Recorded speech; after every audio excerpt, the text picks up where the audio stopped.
Yes, how are you all doing today? Um, wanted to do something before we started class, and excuse me, and that's briefly go over the symbolisms that's happening in the standard genogram. Okay, so what we're gonna do is we're gonna briefly talk about that, and then this just be a tutorial, and then in class, of course, we'll go over it again and probably a little bit more detail. But I just want to get you all introduced to it, and that way you can always come back and kind of look at this and try to remind yourself. Because the thing is down the line through the rest of this course, we're going to be looking at genograms, and it's a good idea to just kind of have a grasp on the generalized standard symbolism. Okay, so the first thing is like usually the genograms start off real easy, where it started off. Hopefully, y'all can see this. Try to do this. Where it's square and it's a circle. Okay, so like that's the general starting point. Where the square is usually the male.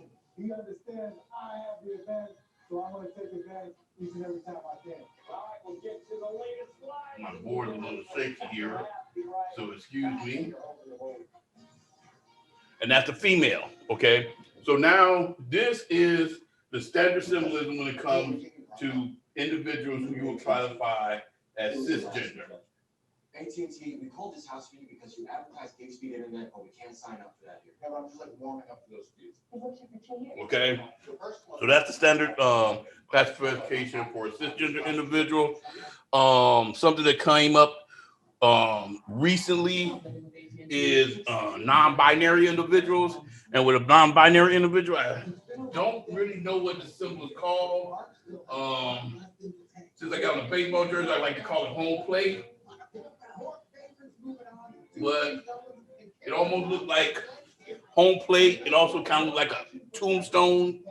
But these would be classified as non-binary. And I guess it's because it has some elements of the square and has some elements of the circle. So it's kind of like a combination of the both. So that'd be non-binary individuals. And then when you're talking about like trans individuals, transgender individuals will be the square with the circle inside of it. And that'll be the male. And then the circle with the square inside.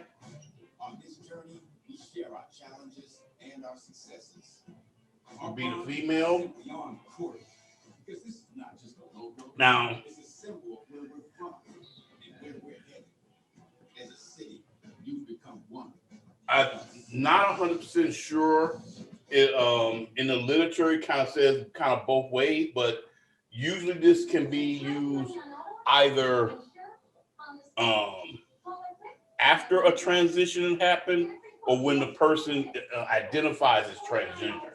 So if they identify as transgender and they're still male, they're saying that they have they feel that they're female or they're in the wrong body. So it's like the same thing with the female. Is like they when you look at them physically, you will think that they're female, but they don't identify as female. Okay, it also can mean after the transition as well. Okay, so where it's like birth wise, they were classified as female, and then after the transition, they became male. And birth wise, they started off as male, and then after the transition, they transitioned into female. Okay, so that's how you would do with trans individuals.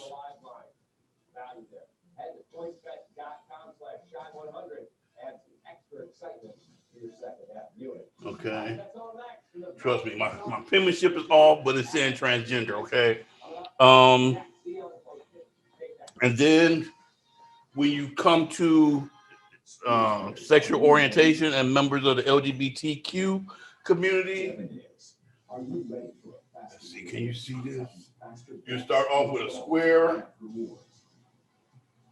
with a triangle inside, okay? And that would be a gay male. A circle with a triangle inside would be a gay female. And then a square with a circle and a triangle inside will be identified as bisexual. A circle with a square and a triangle will be identified as queer. And the same symbol as the non-binary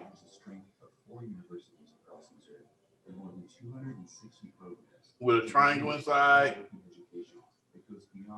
would be pansexual.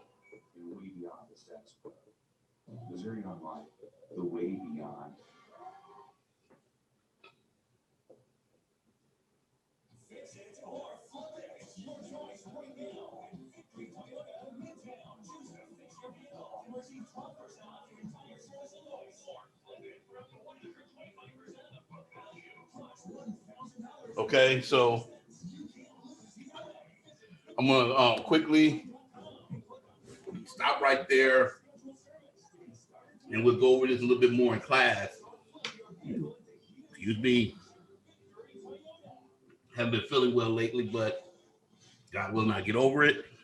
And so we'll go a little bit more into more detail when class comes, and we'll also talk about a little bit about the roles of the dysfunctional family. Okay, so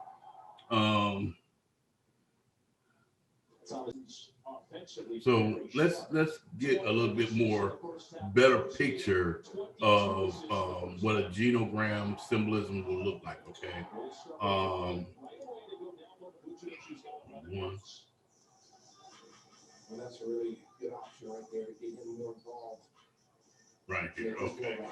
As you can see with our illustration here, you have with cisgender is male is the square, female is the circle, binary, non-binary individuals will be what I call the home plate. It also kind of look like the generic drawing of like a tombstone, unfortunately. But it's like it's part square and part circle. Okay. Trans individuals, male and female. Here you have the sexual orientation, lesbian, gay, bisexual, queer, and asexual. I said pansexual earlier, I'm sorry, but that's how you would do that. When you're trying to report on a person's date of birth, the date of birth is on the left above the symbol, and the name will go under it, right, under the symbol. Age and the death date will be the age that they died and the year that they passed away. And if you just go to just the death date, you put the date they were born, the year they were born, and a year they transitioned on. Other information, the person have a pet, person lived in two or more cultures, where you had this square, where you had a connector line, is a squiggly line in between it. Immigration means you have the person represented, and here's the female, and you had a connector line, and you had two squiggly lines in between that represent immigration. Okay. When you look at couples, same thing. Like I said, we're going to go over this in more detail when we get to class on Thursday. But you have the marriage, You have a secret affair, and it appears a secret. I missed that one. But the secret affair, the couple's relationship, when they got together, the committed relationship. You can see it start off like the marriage is just a solid line, and the year they got married. The secret affair is similar to the married, but the bottom line is a dotted line, and then you had the secret triangle in between. The couple relationship here, you have the just like the married, but you have a dotted line in between, and you have when the relationship started. Here, the committed relationship, same thing. Here with marriage or separation, you have just like in the married, you have a straight line, but at the same time, you have one slash showing in between. Okay. And that's basically what you have to do when you get to genograms. But like I said, we're going to go into much more detail when we get in class. But I just want to give you all a brief overview before we start class, so you can have some working knowledge if you already don't have any working knowledge, but just so we can have a starting off point, so we won't be just starting off from scratch. Okay. So that would do it about with the whole concept of genogram for now. And like I said, I look forward to us working together, and this is what we'll be doing starting tomorrow.